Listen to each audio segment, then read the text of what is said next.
와서 펜 줘.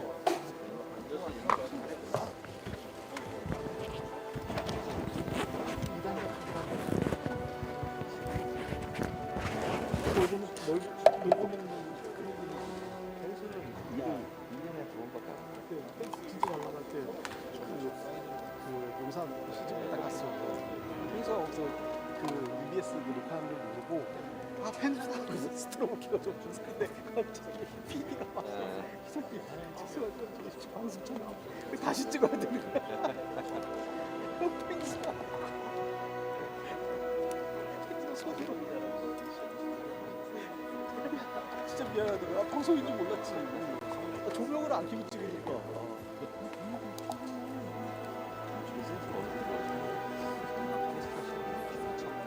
감도 안 켜고. 250에서 250에서? 이건 내가 맞춘 세트. 내가 맞춘 세트. 이 앞으로 당기면은 핀 다 나가. 팔 앞으로. 먼저 아씨 집 시끄럽네. 원래 며칠 전에 무대인사 닦았는데 저기에 사러 와가지고 들어갔는데 핀 맞으면 없어. 팔을 어? 그래서 누나 팔좀 또 몇 시간 정도죠?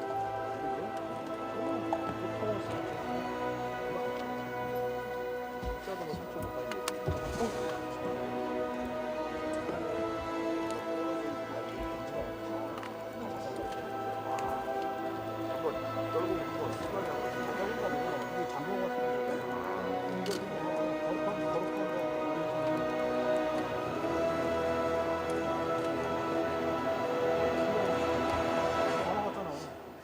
안 맞을 수 있는데 먹을 거는 같이 서 있어. 같이 서 있는데 많이도 없잖아.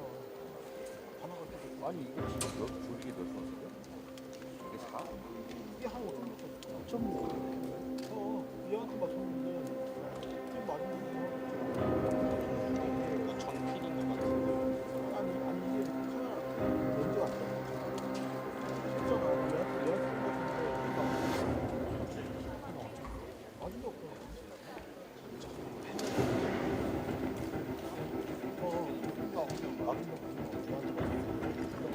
이런 데서 나가는 게 없잖아.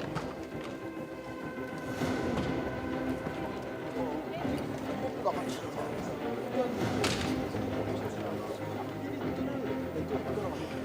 그래가지고 주차가 가요 안 차. 그럼 조리를 줄이는데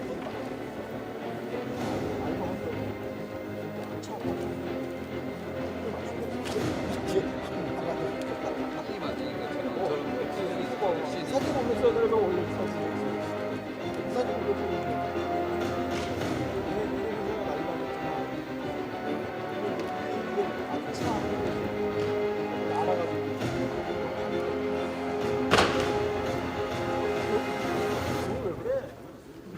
몰라, 쟤들 의자 좋고 영화 찍어보니?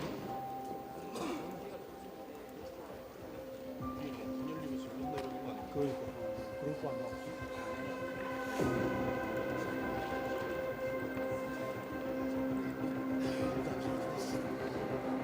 그 다음 지들이 뭐라고 안 돼.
one thing I've learned in all my years, sometimes you gotta say, what the fuck?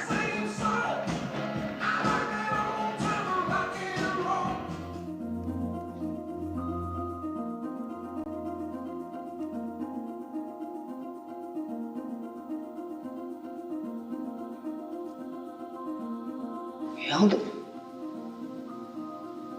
It was just a fluke. That's all. It's just a fluke. I feel the need for speed.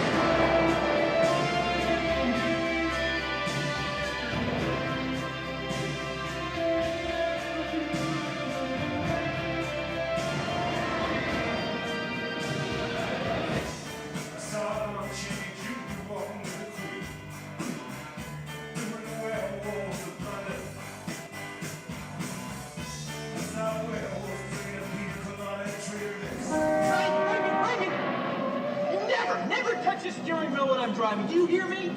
Do you hear me? Raymond, am I using you? Am I using you, Raymond? Yeah. Shut up! He is answering a question from a half hour ago. You build me a car and I'll win Daytona next year.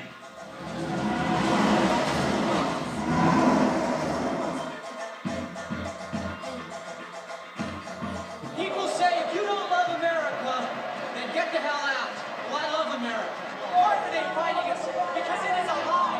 The truth is that they have killed all generation of young men. They have sacrificed all generation of young men. Stop the law now!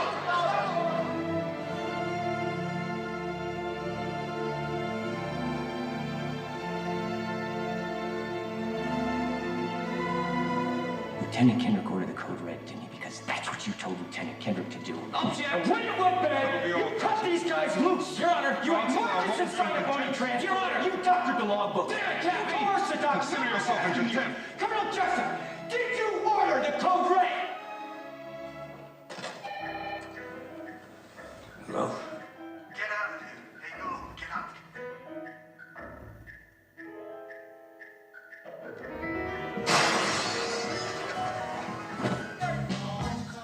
Show you the money. Show me the money. Show me the money.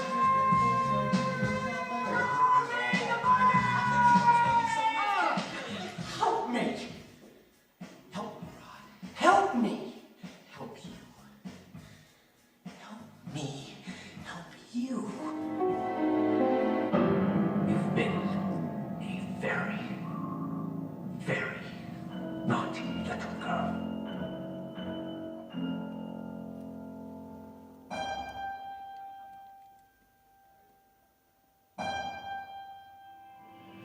Every passing minute is another chance to turn it all around. Everybody laughs. And we gotta make the best of it. Improvise, adapt to the environment. Darwin, shit happens, I Ching, whatever, man. We gotta roll with it.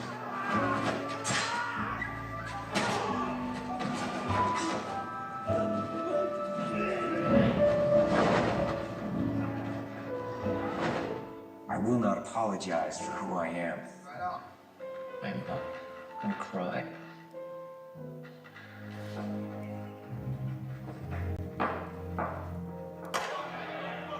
I will not apologize for what I want.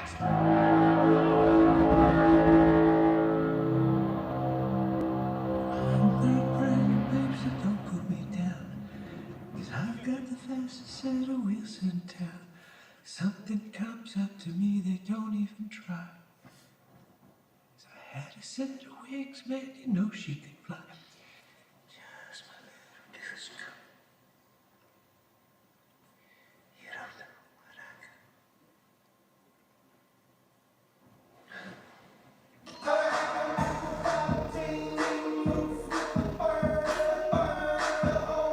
Speedman is a dying star, a white dwarf heading for a black hole. That's physics. It's inevitable.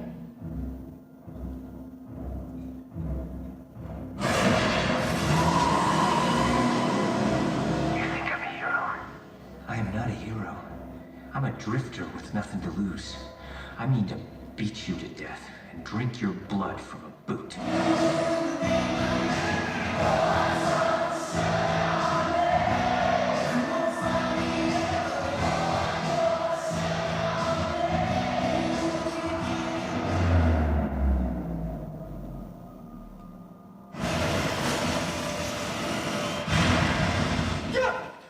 Have any of you met me before? Bitch, I don't know. Exactly. Yes. Thank you. Your name is Nance. You're Bibble. Kimmel. You fight balls out, literally. Ford, Skinner, Griff. He doesn't talk much. But there's a card game under the bed. Thanks a lot, asshole. Kimmel's working on flush, spades, no, clubs. And you're gonna make him eat those cards. Am I right? Now, what I'm about to tell you sounds crazy. It's true. And you have to listen to me. Your very lives depend on it.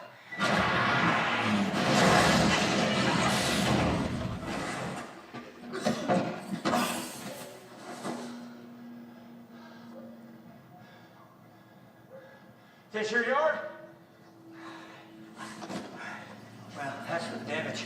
And here's a little something extra for your sister. Hey, little darling. And goodbye. You never saw me.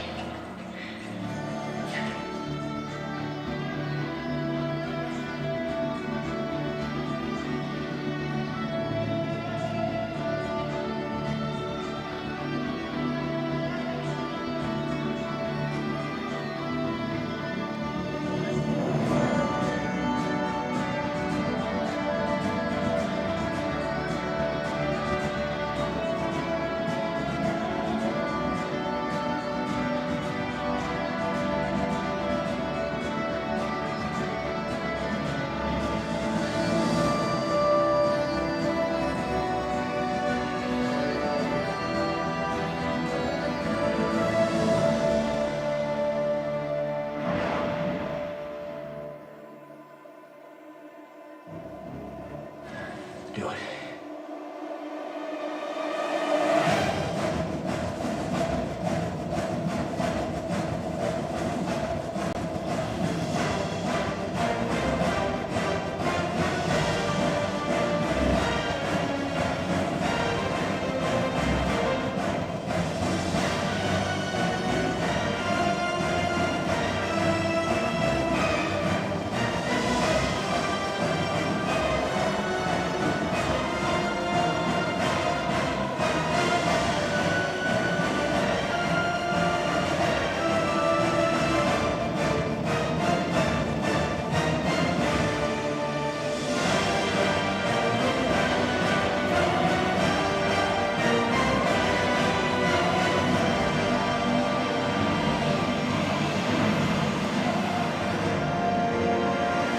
Open the door! Reggie! Open the door! Yeah, okay.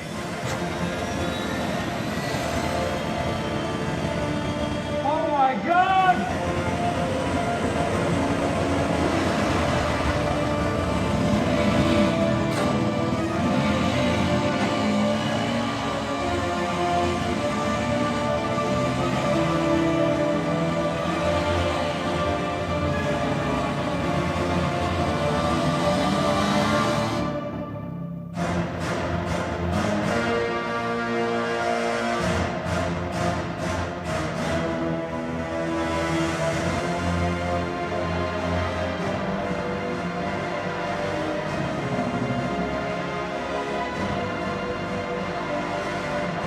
Everything you are,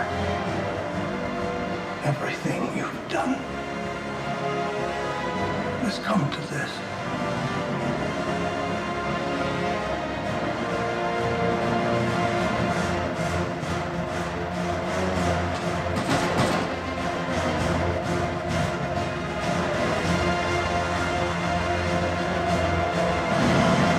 You gave him an aircraft carrier?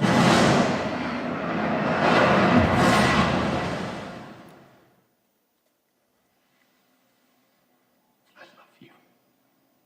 You complete me. Not just as You had me at hello. You had me at hello.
안녕하세요. 정현영입니다. 네, 오늘 미션 임파서블 파이널 레코닝 프레스 컨퍼런스에 와주신 모든 기자님들께 진심으로 감사의 말씀 드리겠습니다. 이 미션 임파서블 파이널 레코닝은 지난 30년간의 시리즈를 총망라하는 챕터로 톰 크루즈가 미션 임파서블을 첫 번째 제작 영화로 선택한 이후 시작된 개인적인 여정의 피날레가 될 예정입니다.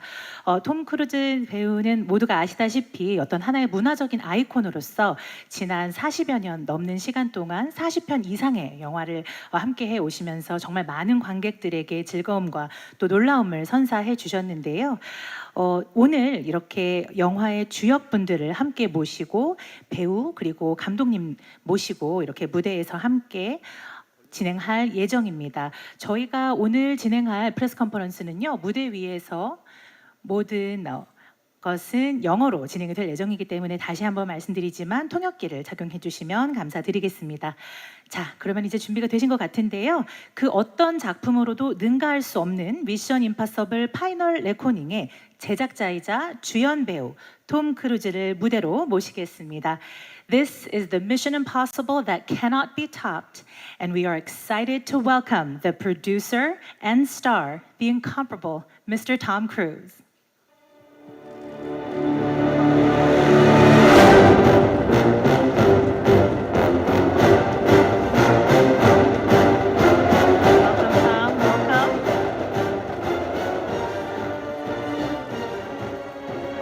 Take center stage. We'll do a short photo call. Let's begin with the cameras on your left side, please.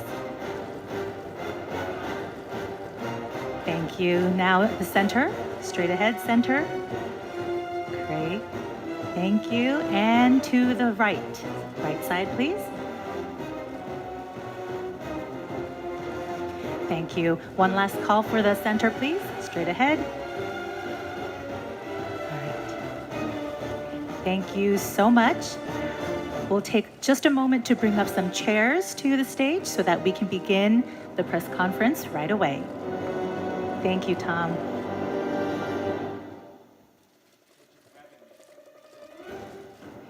Thank you so much. Please go ahead and take your seat. Thank you very much. So, Tom, we were here actually 2 years ago. You said you'd be back. You kept your word, Yes, as always. How does it feel to be back in Korea for the 12th time, which is amazing? It's amazing. It's absolutely beautiful. And I just want to thank you all for the very warm welcome. I love being here. It's an extraordinary moment, you know, to be here with this film, a film that we've been working on, you know, between Dead Reckoning, this, and Top Gun Maverick. It's really been 7 years for Christopher McQuarrie and I, and our cast has been working on it for 5 years. So it's a great honor for me to be here. Wonderful, and it's an honor to have you back. Thank you. Now, you've said that you feel privileged to be able to entertain the audiences. Can you tell us a little bit about why that is? And also, how is the way you do it through the Mission movies so special to you? You know, just making movies is very special, period. It's been my lifelong dream. I remember being 4 years old and wanting to make movies and wanting to travel the world and make films in there. And I remember making my first movie, Taps, you know, first starring role when I was 18 years old. And being there, laying in bed and dreaming about what my life is going to be like and what I want it to be like. And I remember thinking, I'm just going to dedicate everything I have to cinema and storytelling and learn as much as I can. And hopefully I'll be able to do this the rest of my life because I absolutely love it. It's not what I do, it's who I am. And so I'm very grateful. There hasn't been a day that I have not felt privileged, a day that I have not felt very grateful to be able to do what I do. And thank you for allowing me to entertain you. It is an honor. Thank you. That's wonderful, and thank you for entertaining us for so many years. And now it has all led to this. So can you please share with us a little bit more in depth about what you have learned throughout your career and also how that has helped make this movie so impactful? I tell you, what I really dedicate myself to is becoming competent at everything that I do. So the first time I was on a movie set, I basically went and I didn't go to film school. Film school was me studying movies, looking at who did what, and then when I got onto a film set, I would just go to each department and I studied each department. And whether it was wardrobe, hair, makeup, camera, production design, and producing. And so I just started studying those movies, and then I was able to make another movie, and I studied that. And then eventually, as I started studying the studio system. And then what I do is that I'll learn a skill, and then I'll apply that skill to storytelling.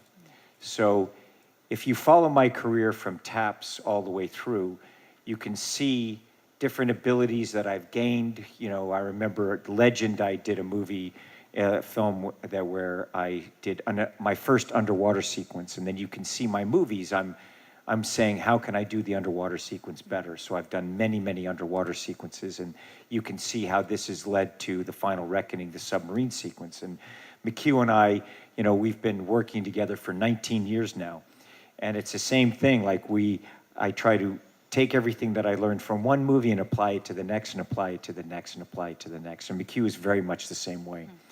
So that's what we do. We try to constantly improve our storytelling ability you see that I learned how to fly airplanes, I fly jets, I fly airplanes, I fly helicopters, I race cars and motorcycles, all kinds.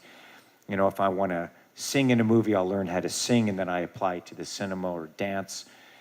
It's been, and also I love history and I love to travel. So that is my life. Like I'm constantly, I'll go to places and be able to work in them, not just be a tourist, but be able to work within the culture and celebrate those cultures. So that is my dream. So that's why, you know, as a kid, I dreamed of coming to Korea. So to say that it's my 12th time, and it's my 12th time being here, bringing a film here, it's really amazing to me.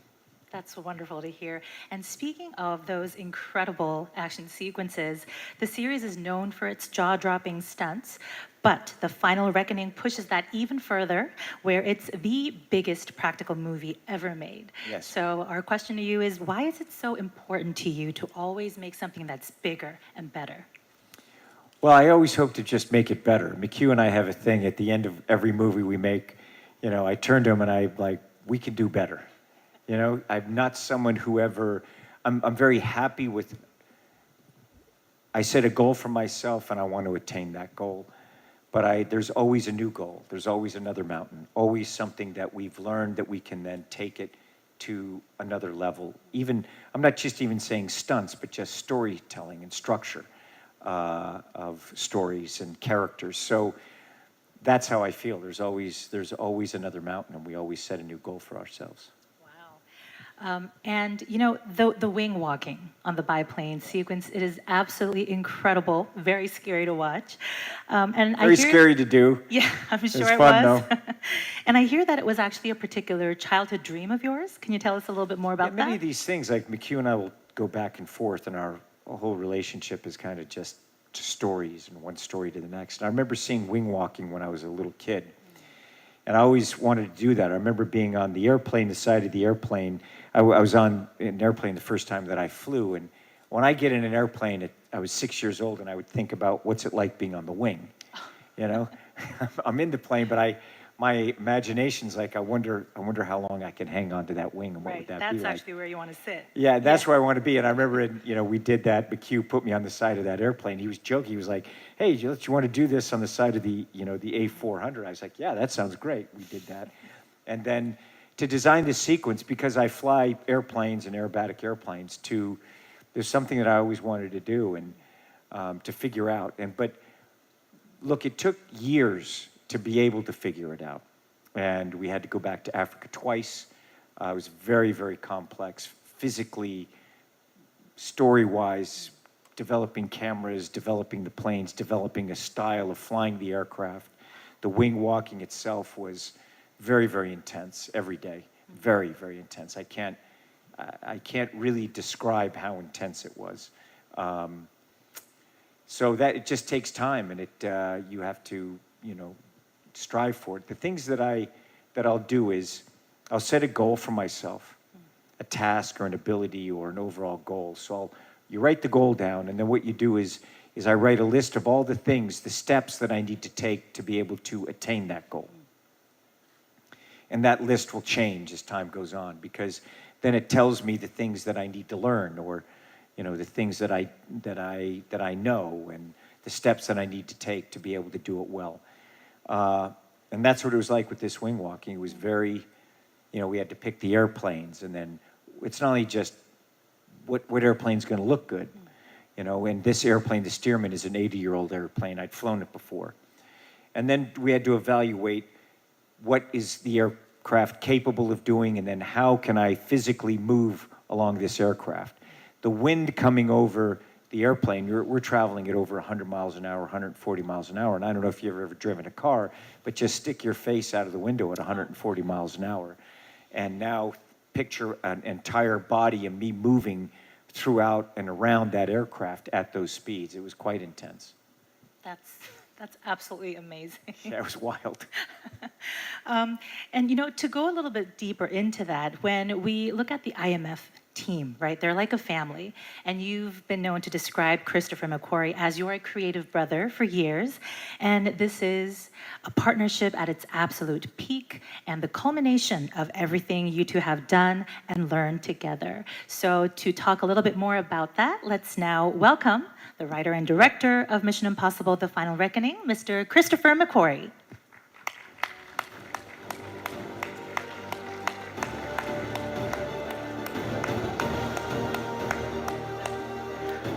Welcome, welcome to the stage, and welcome to Korea. All right, we'll do a photo call with the two of you at the center. Let's begin with the cameras on your left side first. Thank you. Now the cameras in the center, straight ahead. Cameras in the center. Straight ahead. Make sure to get the ones in the front row as well as the back. Thank you. In the back. Great. Let's pan to the cameras on your right side now. The right side. To get all the cameras. Thank you. One last pose for the center, maybe. Straight ahead, way back. Yes, we're waving there in the back. Great. All right. Thank you. That'll be it for the photo call, and we'll bring up the chair for the director. Yes, thank you so much. All right, let us take our seats and talk a little bit more about that amazing partnership as creative brothers. Welcome, Chris. Welcome to Korea and up to the stage. Thank you. Yeah, it's been my privilege to be able to know this man for 19 years. He is, an exceptional, very unique and exceptional storyteller. Not only, his ability to just really, truly write for actors. The way that we work, we don't write a script and then try to cast the actors for that role. You find the actors and you write for them. And never have I worked with anyone that has a greater ability than Christopher McQuarrie to be able to come on and understand the artist and write for them. The detail of these movies, the precision to be able to tell a story like this, the discipline, the amount of coverage you need to be able to tell this story is, you just can't imagine the amount of dedication and understanding of the overall process of storytelling and cinematic storytelling. So it has been my great privilege to be able to work with him and to be here. This is how many times have we been here together now? Like 5, 6 times. I've lost count. I know, Yeah. It's just amazing. So thank you. I just wanted you all to know that about him. Of course, and thank you so much. It's very kind of you. And you started off also well, because the first question I actually had for you was that you two quite literally had to face all the elements in the sky, underwater, and alongside Tom. We would really love to hear more about this. Well, he would be he got in the water with me. Right. And direct me in the water. And he also, when we were working on the sequence, the aerial sequence, he's like, look, I need you to go from the wheel up to the wing and just move across there. And I was like, I can't quickly do that. He's like, what are you talking about? Okay, well, just do what you can. I was like, I want you to do this thing. I was like, McHugh, I can't move like that. What can you do? Like, because we were figuring it out as we were going along. And I said, listen, I can't even breathe. Like, when you get out, the wind hits you so hard, you stop breathing. I had to train myself to figure out how do I breathe, because also it's incredibly demanding. Like, it's the hardest weight workout you've ever had. And so I finally said, I don't know how to explain it to you. You just have to get on the wing and try it yourself. So I coached him. Yeah, of course he did. I did. I coached for 20 minutes. And yeah, I had a nice 20-minute tutorial of how to walk on the wing of a plane. How to not die. How to not die. How to not die. And I was like, whatever you do, don't do this. Don't do this. Yes. And the most important part was when you're stepping out of the cockpit. You have to remember that you think you're putting your foot there, but when the wind hits your foot, you're actually putting it back there. So you have to do everything predicting where the wind is going to, and the force of it to move your foot. And yeah, it's literally like stepping out into another world from when you leave the cockpit. He gets into a jet for Top Gun Maverick. He wrote it and produced it with me and Jerry Bruckheimer. And so he he got in their jet. He's flown with me, and I'm his helicopter pilot. I fly him to and from set. My heli Uber to My work. heli Uber to work because we're shooting out in these locations they're just in the middle of nowhere. So I had my helicopter there, and I'm his driver. Wow. Now, after you got on the biplane yourself, did the direction or the sequence change at all after you experienced it? Oh, immediately. It changed everything. And that's what's so challenging about the aerial sequence, the submarine, even the sequences in the Arctic, that until you go there, you can't know. And you learn very quickly not to try to outguess it. You just have to be willing to pivot. You have to be willing to change the plan as soon as you get there. And so it took us 2.5 years to build the submarine. It took 2 years, more than 2 years of planning to shoot the aerial. And we did all the things you traditionally do. We storyboarded and we did animations of what we planned to do. But then once you encounter the physics, absolutely none of that applies whatsoever. And you have to start again, right from scratch. But you have to be willing to stay. You also have to stay on schedule. Wow. I feel like to be able to work together like that, it takes so many different elements and a mixture to create such a profound and pioneering partnership like that. What is the key to that kind of partnership? No ego whatsoever. There's no pride of authorship.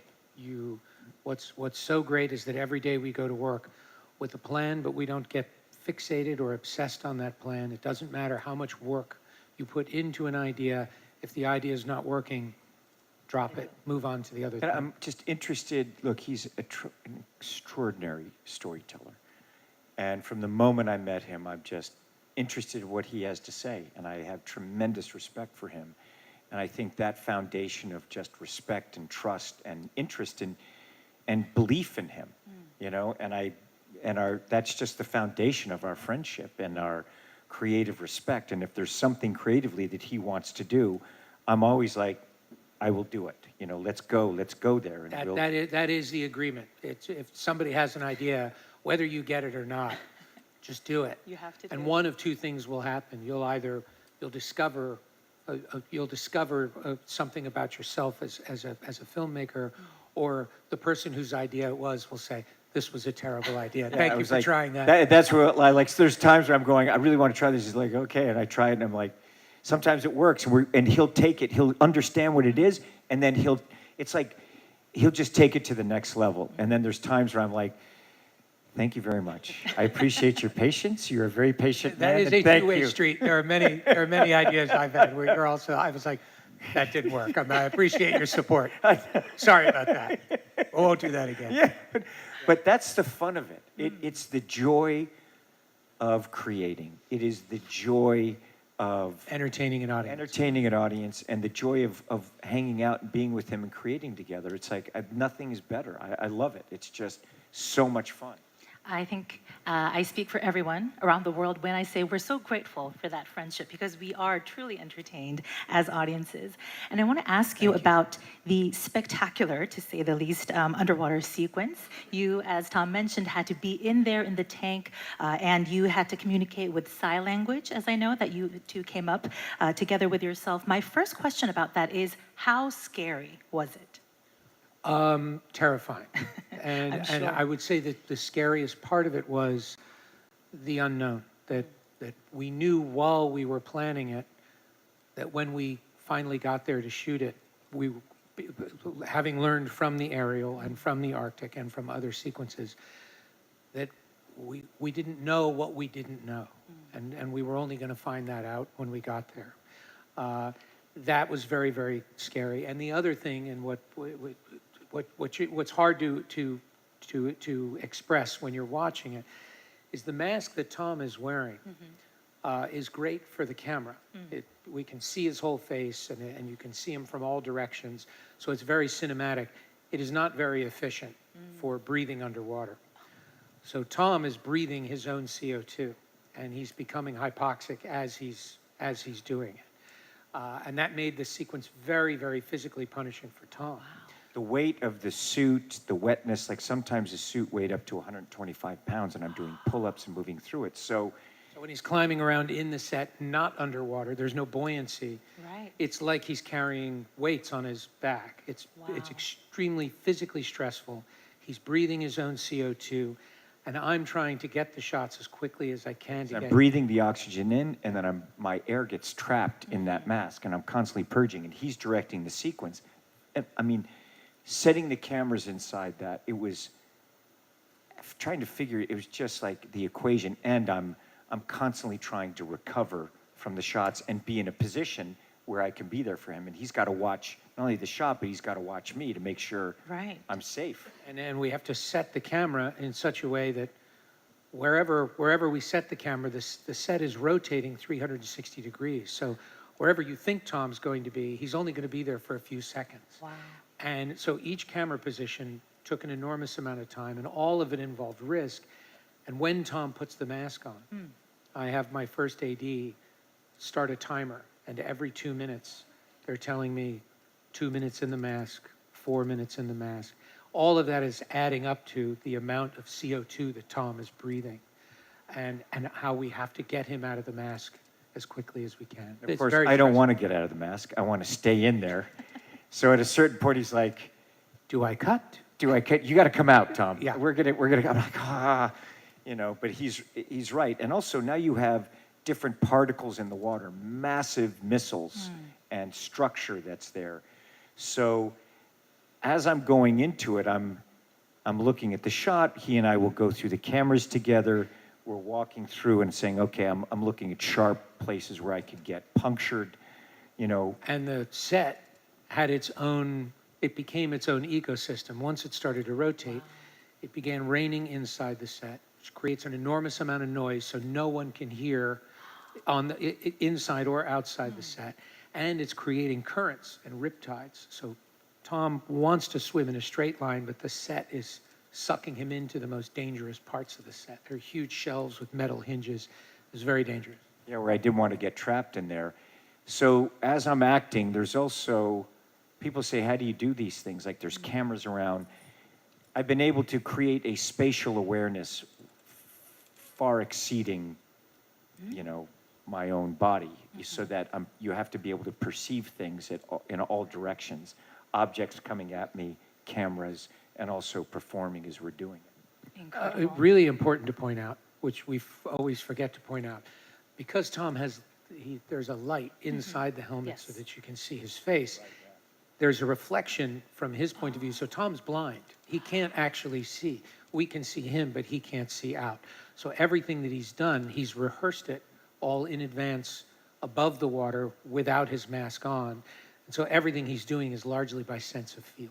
That is unbelievable. My jaw is dropping as Yeah, I was like, this isn't hard enough. Now, here's the thing. We do the whole thing, and I'm like, I'm slowly telling McHugh these problems because I don't want to overload him. It's like, I need to do this. It's like, listen, by the way, I can't see when I'm doing this. He's like, what? What are you saying? What are you saying? It's like, because the mask looks good. You it told took me you 2 could years breathe. to develop. Now you're telling me you can't see. Yeah, I can't breathe and I can't see. He also can't hear. Yes.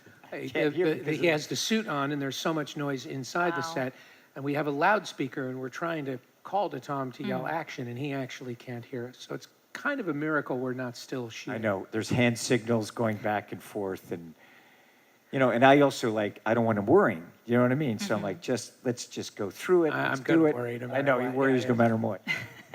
Well, I think all I can say is we're very grateful that you are here and very Me too. healthy and As well. are we. As are we. Very happy about that. Now, the both of you have said that this is the culmination of everything you have learned together. So I'd like to ask you, how have you two evolved the Mission series, and how has this series evolved the both of you? That's a good question. That's a very good question. I would say the bigger and more complex the movies become, actually the simpler the emotional and visual storytelling becomes. We've learned a lot about what is necessary, what actually communicates, and it's a big challenge for us because we're making these movies for a global audience. They have to translate regardless of what language they're being seen in. And so everything we've learned to do while we're pushing ourselves to be more complex is how do we make things simpler to understand? Yeah, and I think that's always trying to get to a simplicity within a complexity. Movies are amazing. Making them, it is working with a group of people that are very dedicated. It's on a movie set. You're working with people, and we're very fortunate to work with the people in the tops of their fields. And coming together, it's something that I've been fortunate enough my whole life that I've spent in sound stages, editing rooms, mixing stages my whole life. And so how have we evolved? It's that same way. It's like it's constantly trying to hone our skills of storytelling, of anticipating the problems that will be there, being able to handle the pressures, that enjoying the pressure. We have a saying which is, pressure is a privilege. And the thing I also have realized about myself is how much I enjoy the pressure, how much I enjoy the responsibility of making movies. People ask me, I do a lot of extreme things, and they say, don't you ever get afraid? And I remember, the truth is that yes, but I just don't mind feeling it. I like feeling it. It's something that I don't want to do things that I've done before feel safe in life necessarily. Well, you've done that. Yes.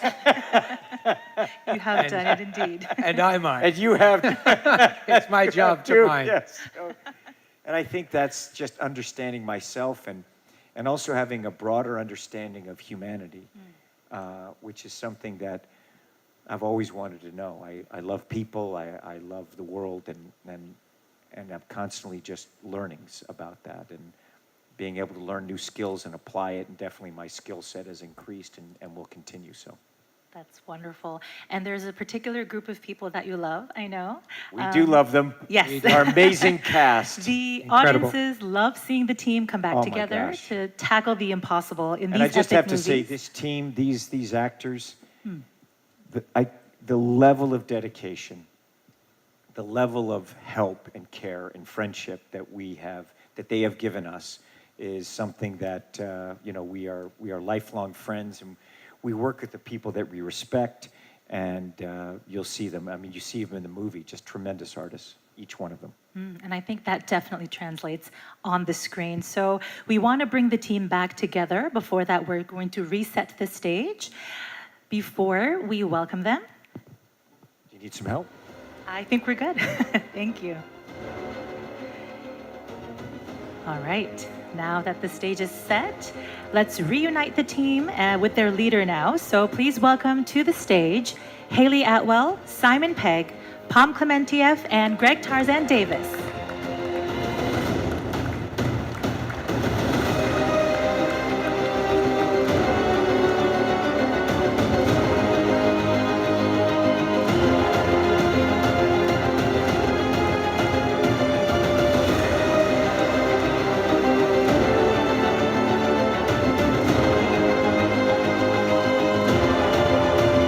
Welcome everyone to the stage, as well as, of course, to Korea.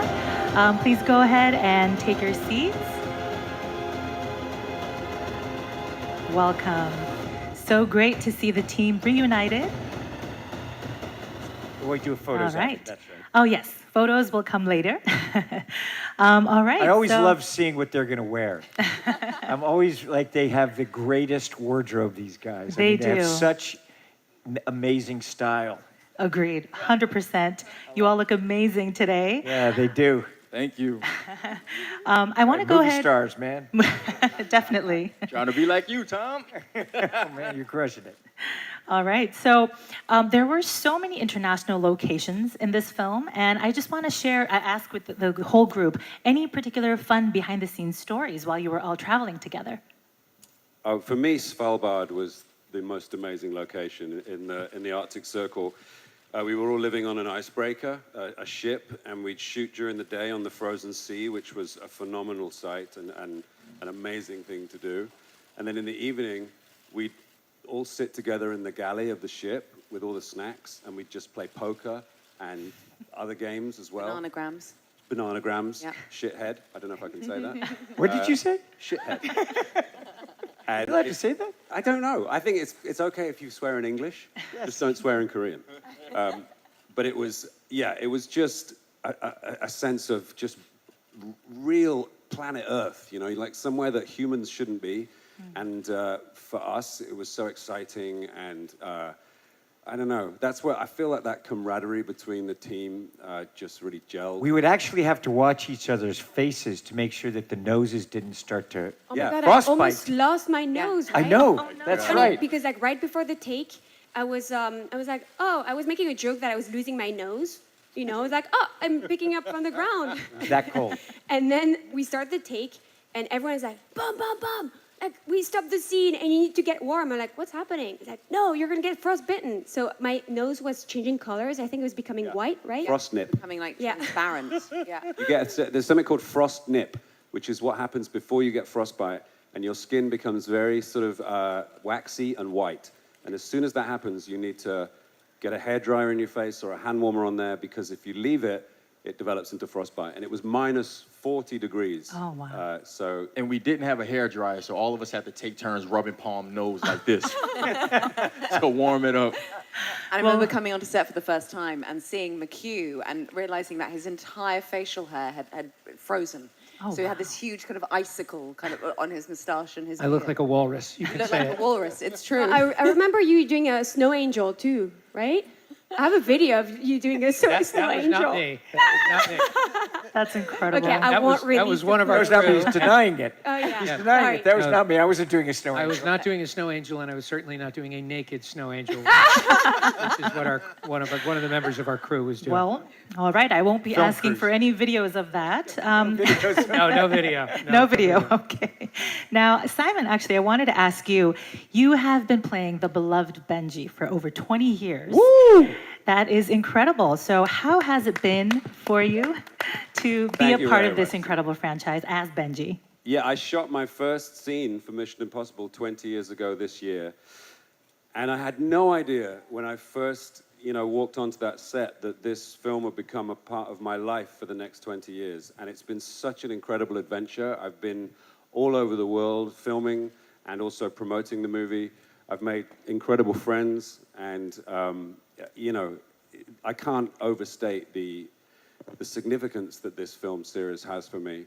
And it means the world to me to be part of it. So I'm just delighted. And to us and to me that you've been part of it. You're such a brilliant artist, and you're incredible. The character you created, I just love it. The moment I saw him in Shaun of the Dead, and I was like, oh my gosh, if Simon Pegg could please come in and play this character. And he just came in and he had a monologue, and we were writing it right at that day, and you just crushed it. It was just amazing. That's why, and even when we were shooting it, we added more stuff. Yeah, thank you. Simon is the king of the last-minute monologue. You hand him. It's incredible. You could throw this guy like a 5-page monologue, and he'll have it memorized in 2 minutes and know your lines also.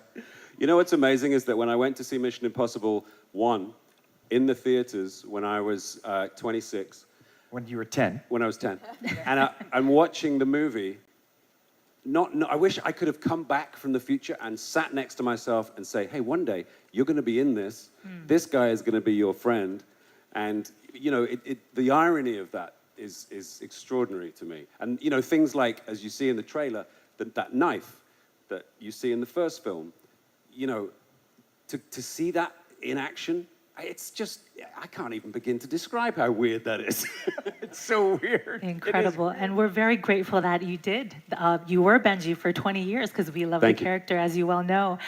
Haley, I want to ask you, you all spent a lot of time not only working together, but training together. Tell us, what are some of your highlights? It was very quickly on in the training, I discovered that I could learn fight sequences much quicker and easier if I had a prop. And this worked great for Grace because she is a thief.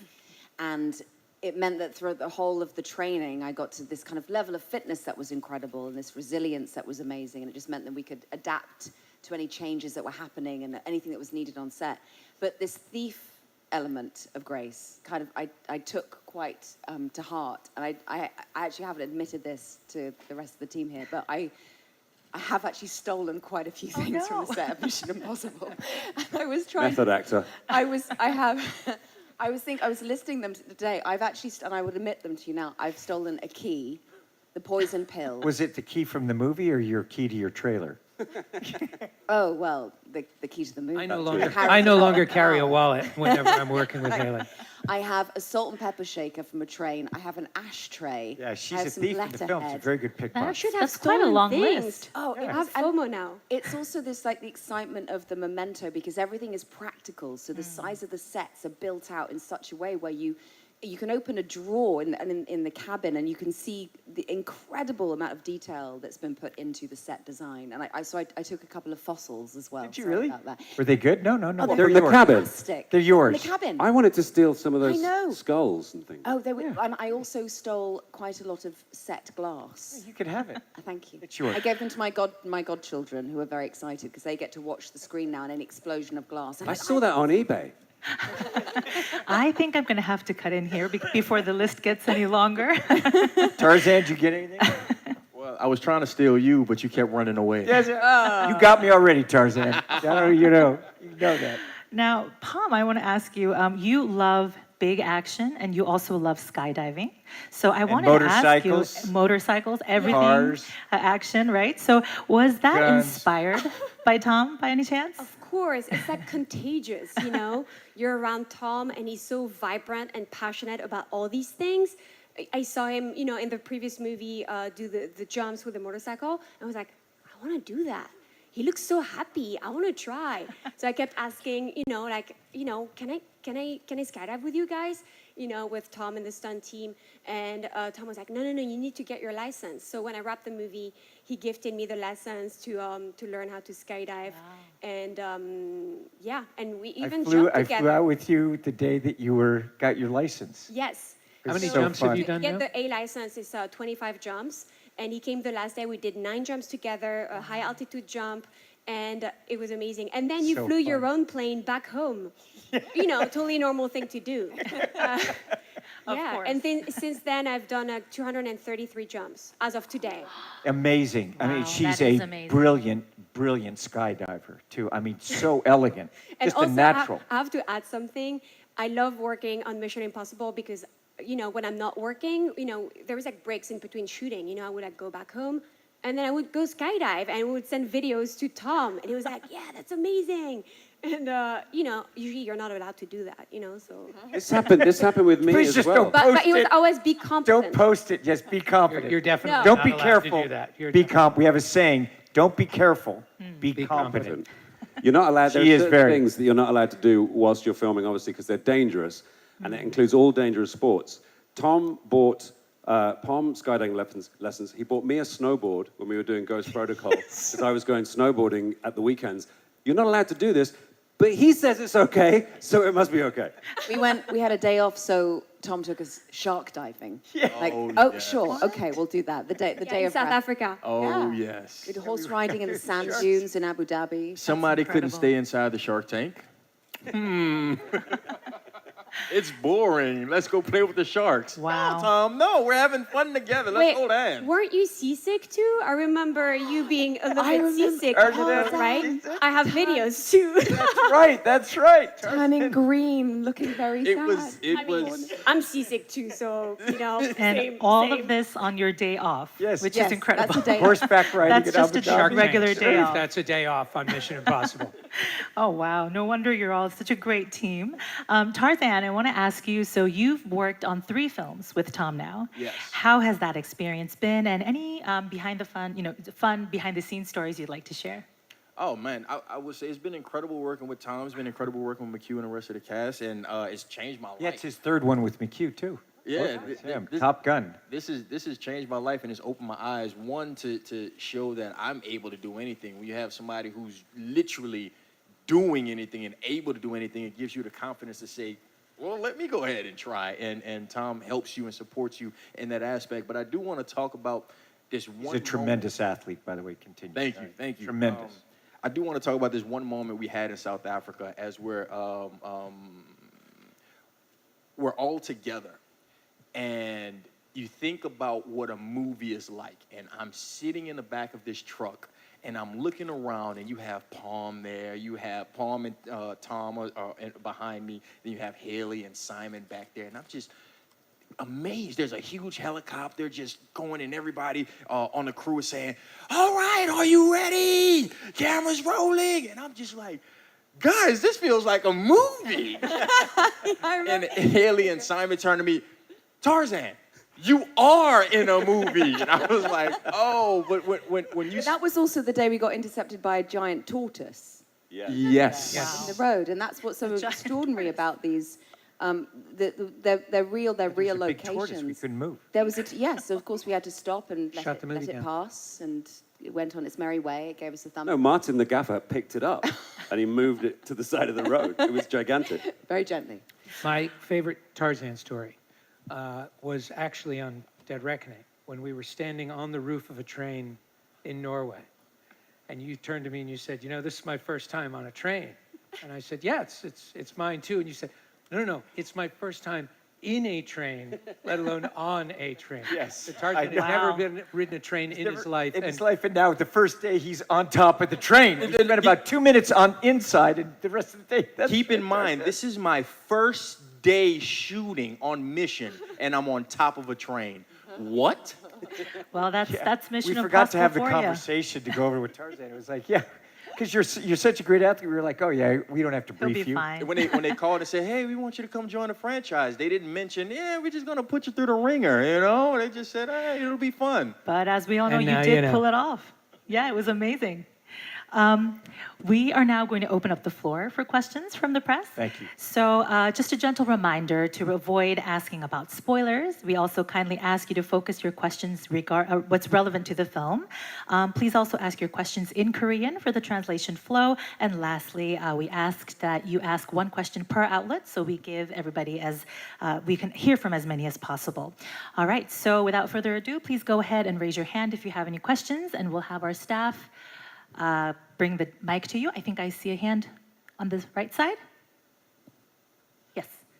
네, 안녕하세요. 저 헤러드팝 이미지 기자입니다. 톰크루즈 배우분께 질문 드리겠는데 Who's talking? I beg your pardon. I can't see. Right there on the right, slightly below. Oh, the hello, light. hello. Yes. How are you? 이번 시리즈가 이제 시리즈 마지막이라는 추측이 제기되면서 좀 아쉬워하는 팬들이 많은데 이번 시리즈가 정말 마지막인 건지 아니면 계속될 가능성이 있는 건지 궁금하고요.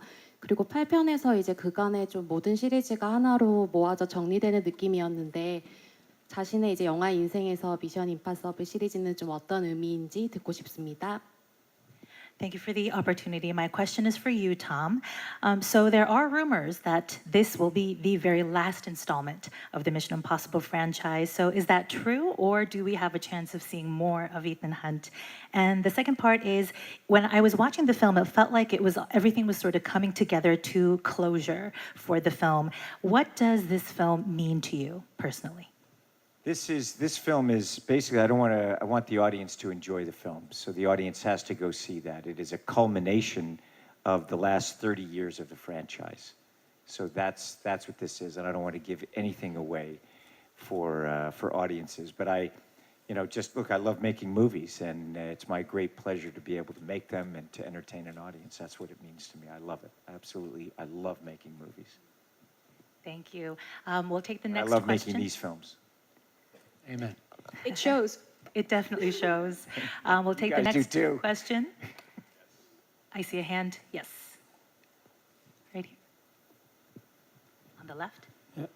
네, 연합뉴스 박원희 기자입니다. 먼저 감독님께 질문드리겠습니다. I beg your pardon. 지금까지 I see now. Hello. Can you see? Hello. Okay. How are you? Yes. Thank you.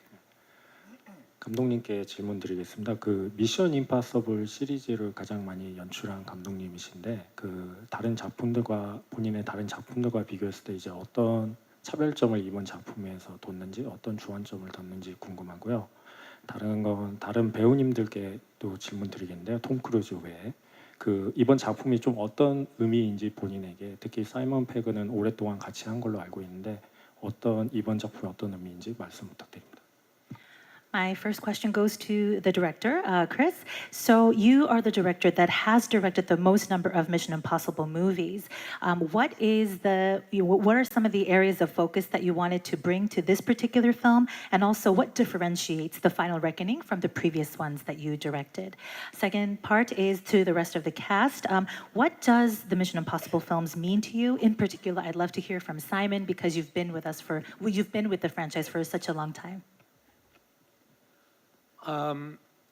For me, it's always about character and emotion and story. Obviously these are action films, and we're always pushing ourselves to bring bigger and more unique action. But none of that really matters if you don't care about the story and the characters. And I think what differentiates this from the last one, they're all different. The mission is a living, breathing thing. What I've always said is mission has a mind of its own, and I go to work every day wondering what mission has in store for us, not the other way around. And I'm endlessly surprised. And the more we give ourselves over to it, the more we create something unique. And I think this one, what I'm especially proud of in this one is the level of detail with each and every character in the story, that every character has their moment, every character has an emotional arc, and that's really what we set out to do at the beginning of this whole journey, and I feel like we accomplished that. I think we all agree. Well, I'll start. For me, being in these films means the world to me. You know, it's like I said before, it's become such a huge part of my life from a moment which I didn't think would repeat, and it's just given me so many opportunities. And I joined in earnest obviously on 3, but then on Ghost Protocol, which McHugh came in on as a writer. So we've been working together since then, and Tom and I since 3. And I love how, from the very first day, McHugh has grown Benji at a very, very intelligent and sort of measured rate, so that he never, ever did anything that was out of character, and yet he changed dramatically as each film goes on. So he is not the person you met in Mission Impossible 3 now. He's far more capable, he's far more experienced, and McHugh never let that character do too much too soon. And I love you for that. I thank you for creating such a wonderful character for me. Oh, thank you, my friend. You're welcome. I would love to take all the credit for that, but that's really just, again, every character that you're seeing in these movies is an extension of the actor playing them, and that's just you give so much, you bring so much. I wasn't kidding about the last-minute monologue. It's amazing where on those days where it's just like, God, I've got to explain all of this stuff so quickly. Simon will do it. Simon will take it. But what's really important about these movies, because it's all exposition, it's all explaining what the next thing's going to be, the way you manage to make it emotional and the way you manage to always imbue everything with emotion. And you're very underrated as an extraordinary dramatic actor. And that's one of the things I love particularly about this movie is the dramatic sequences that you have. It really is something to watch Simon in this movie. It's very moving to watch it. That how every day we would be in the editing room looking at everybody on the stage, and Eddie Hamilton and I and Tom, we'd all be in the editing room going, God, he's so great. God, she's so amazing. Just look at what she's doing. She with nothing, just tiny little expressions. And we spend all the time afterwards just talking about it. And we were there just 2 hours ago talking about you guys, talking about him. And I don't want to give it away to the things, but it's just such a pleasure to see such talented people just crushing it. It really is, that's what we live for. That's beautiful to hear. And I think that's definitely what like all of us... each one of them has such great, tremendous charisma and tremendous ability and very unique talents, each and every one of them. That's why I like looking at the photos of all of you all together. I just want you to know that. Completely agree, and I think that's exactly what the audiences are going to be saying when we watch the movie in theaters. We'll take the next question over here. Yes. 안녕하세요. JTBC의 강나연 기자라고 합니다. 저는 톰크루즈 배우께 질문 드리고 싶은데요. 지금 미션 임파서블 시리즈와 함께한 지 30년이 됐고 그 사이에 배우도 이제 30대에서 60대가 됐는데 배우로서 나이가 든다는 것이 준 어떤 새로운 매력이나 장점이 있다면 뭐라고 꼽으실 수 있는지 궁금합니다. My question goes to you, Tom. You've been with the Mission Impossible series for over 30 years, and you were a man in your 30s, and now you're in your 60s. And I want to ask you, as an actor, what does aging and having more years to your name, what kind of new charms, learning, or new insight does that bring to you as a performer? Wait, you're in your 60s? What? It's a rumor. On, no, No, he ages backwards. What are you talking What about? is an age anyway? Immortal. I know Mission Impossible was the very first film that I ever produced. And as I said, I just try to constantly take whatever I learned and put it in the next one. And so, and still every single day I'm learning. Every single day, I'm learning something and setting new goals. And it just gets even more exciting. And that's what I have to say. It's just, you look at the things that we're doing now is even more challenging and more extreme, and we're pushing even harder. So it's those kinds of things, when I look at all the skills that I have attained, and I'm constantly trying to improve those skills and just apply it to storytelling. And it's really, an exceptional privilege to be able to do this. Well said, I think, and it just makes everything get better and better. Next question. Can we get?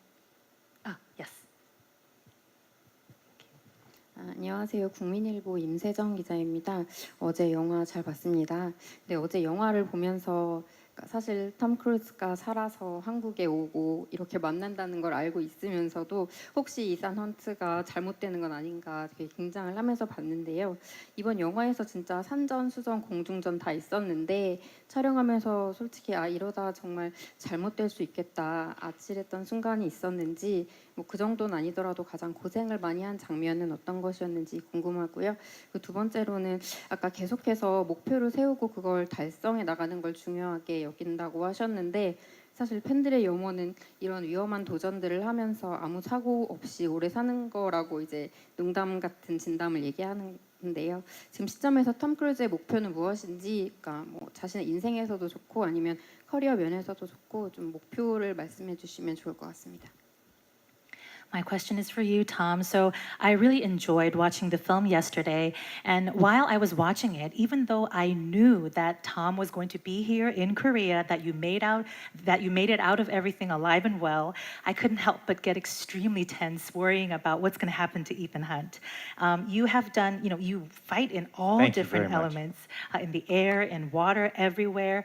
Were there a particular moments or a particular sequence where even you thought to yourself, I might not make it this time, or if it isn't to that degree, you were really, really scared? Second part of my question is, you talked about setting a goal and you like to list the things that you want to get to it and achieve that. And the fans, all they want for you is just to see you without any accidents, live a long and happy life. What are your personal goals now, whether it's in your personal life or in your career? Well, first of all, I enjoy the challenges and the pressure of doing what I do. I do it in my personal life, and then I apply it also to storytelling.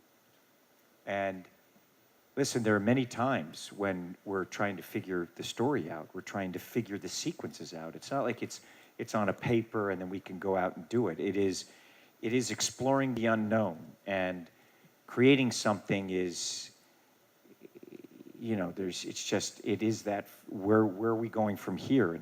And so those moments, I enjoy the pressures of that. I enjoy those moments of sometimes like, we don't have the answers. You wake up in the morning and I don't know what's going to happen that day. When we get into the aerial sequence, every day in Africa, we get up and it took a lot of ability to confront it.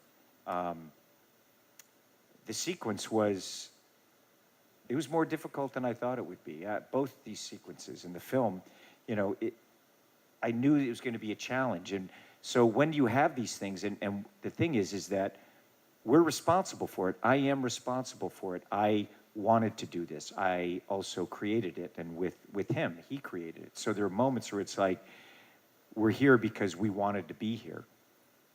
And yes, there are moments that we knew we were doing very, very extreme things, and it was uncomfortable, and sometimes, you know, it was very uncomfortable. But it was always exhilarating, exciting, and I like that feeling. The other thing is I have many, many goals personally, many. There's always another thing to learn, a new mountain to climb, another skill to improve or achieve, another story to tell. There's always another story. And I remember when I was very young and I had tremendous success, and some person said to me, I remember, like, where do you go from here?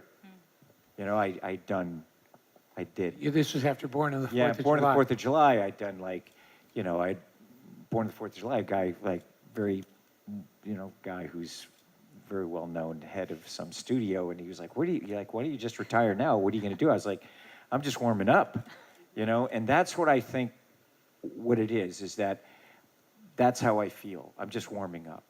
And that's how I feel about life, personally, professionally, that I'm just going to take everything I learned and put it in the next, and put it in the next, and put it in the next. And so personally, I have so many goals. There's so much that I want to create, and we have so many, many movies in front of us.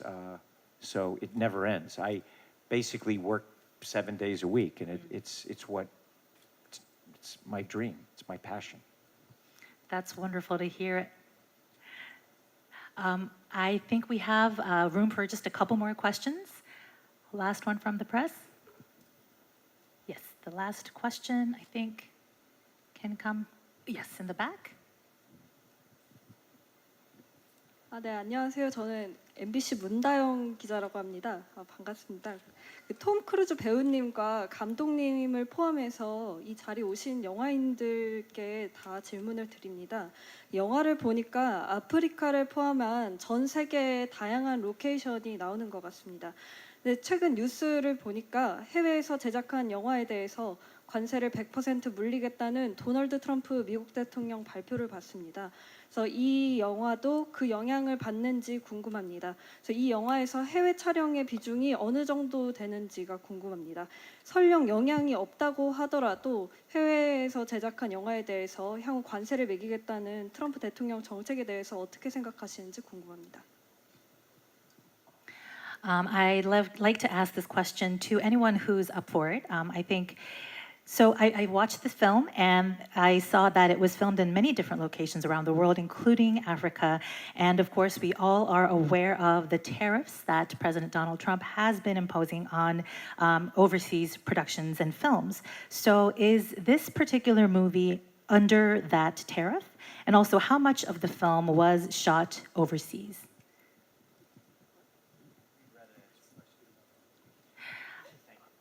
I think that's a fair answer. All right. Can we move on to the next question, please? One very last, I think we have a last question coming, I think in the way back. Do you see those arrows? The penguin. In the back. I remember you from from the last press tour. Hey. 안녕하세요. Oh my God. Oh, hello. I'm thanks long time no see. 제가 어제 영화를 봤는데요. 와, 정말 액션 종합 선물 세트처럼 느껴졌습니다. 이게 영화가 벌써 끝났지라고 느껴질 정도였으니까요. 특히 그 잠수함 씬이 정말 기억에 남는데요. 만약 제가 그곳에 있었더라면 이 펭귄 요원으로서 도움을 드릴 수 있었을 텐데 하는 아쉬움이 있습니다. 저번 만날 때 톰크루즈 선배님께서 그 북극 올 생각 있니? 라고 물어봐 주셨는데 그때 좀 멀더라도 갈 걸 그랬어요. I watched the film yesterday. I loved it. It was like a full gift package. I was surprised that it had ended so quickly. I was watching the submarine sequence and I was thinking, because I'm a penguin, I would be a really helpful agent to Ethan Hunt if I were there. So I'm sad that I wasn't. I should have said yes to you, Tom, when last time you asked me if I was willing to come to the North Pole. I should have said yes. Yes, you should have. We missed you. I'm sorry. 그럼 질문 계속 이어가도 될까요? May I ask you a question? Sure. 아니, 우선 톰크루즈 선배님에게 좀 질문을 하고 싶습니다. 그 한국 오실 때 혹시 비행기 티켓을 좀 예약을 하셨나요? 그 영화 보니까 혹시 매달려서 오시지 않았을까 싶어가지고요. 그리고 그 한국에는 운칠기삼이라는 말이 있습니다. 운이 70% 그리고 노력이 30%라는 건데요. 그 에단 헌트로서 이제 미션을 수행할 때 운과 노력이 어느 정도 작용했다고 생각하시는지 궁금합니다. My first quick question to you, Tom, is did you get a plane ticket on your way to Korea? Because I feel like you probably sat on the wing of the airplane, so that's why I'm asking you. And I want to ask, in Korea, there's a saying that success is a mix of 70% luck and 30% effort or skill. So as Ethan Unt, what does that mixture look like when you were on your mission? Yeah, I definitely flew on the wing. And I think that, look, here's the thing. Hard work and preparation creates luck. So you can't predict, and you have to be able to have skill. The derivation of art is skill. So the more skill you have, the greater ability you have to be able to face the confusions of life, the confusions of production, and to be able to really create through it. And that when things come that are unpredictable, unforecast, which happens in life and definitely in movies all the time, that we look at it not as a problem, and McHugh and I always go, this is an opportunity. So that's how we look at life. Can I just say, I think it's a good thing you didn't come to the North Pole because you would have been eaten by a polar bear. I'm so glad you said it. I'm so glad you said that. Thank you. I love you. Love you. Love you. Well, thank you, Agent Penguin, and thank you, Haley, for that tip. Now, due to time constraints, we are going to have to wrap up here. But before we go, I'd love to hear each of your last comments to the Korean press. And unfortunately, we're going to have to ask you to keep it quite short. Let's start with you, Tom. Just thank you all very much for having me. It's been extraordinary, this conference and being here. We're all looking forward to the premiere this evening. I can't wait. So thank you all so much. I look forward to seeing you all tonight. Thank you. Thank you, Chris. It's just a pleasure to be back. We always look forward to coming back to Korea, and it's as always, we just feel very welcome. It's lovely to see all the people, and we love the culture, and we always feel so welcome here. So thank you. 감사합니다 to Korea. I love being here. I came on holiday here last year, so I come here when I'm not working. It's a pleasure to be here, and I can't wait for you to see the movie. We're so excited to be able to share this adventure with you. We've loved making this movie so much, and being able to be here sharing it with you in person makes the whole experience that much more exciting for us. Thank you so much for your hospitality and your warmth and your kindness and your ongoing support for our movie. Thank you. I'm very happy to be back, and also my mother was Korean, so it just makes it means a lot to me to be back here, and I can't wait for everyone to watch the movie, and the fans are wonderful, and the food is amazing too. I'm gonna stuff my face with amazing Korean food at lunch. This is my second time here, and the reception is the same. There's a lot of love, and we poured our heart into this film. We can't wait for y'all to see it and enjoy it just like we've enjoyed it. And I really want to hug that penguin, so I plan on doing that later. That's wonderful. Thank you all so Thank much. you. Thank you. We are going to wrap the Mission Impossible Final Reckoning press conference here and move on to the final photo call. Thank you all so much. We'll have you put the mics on your seat, and you can leave the stage as we reset it for the photo call. Thank you so much.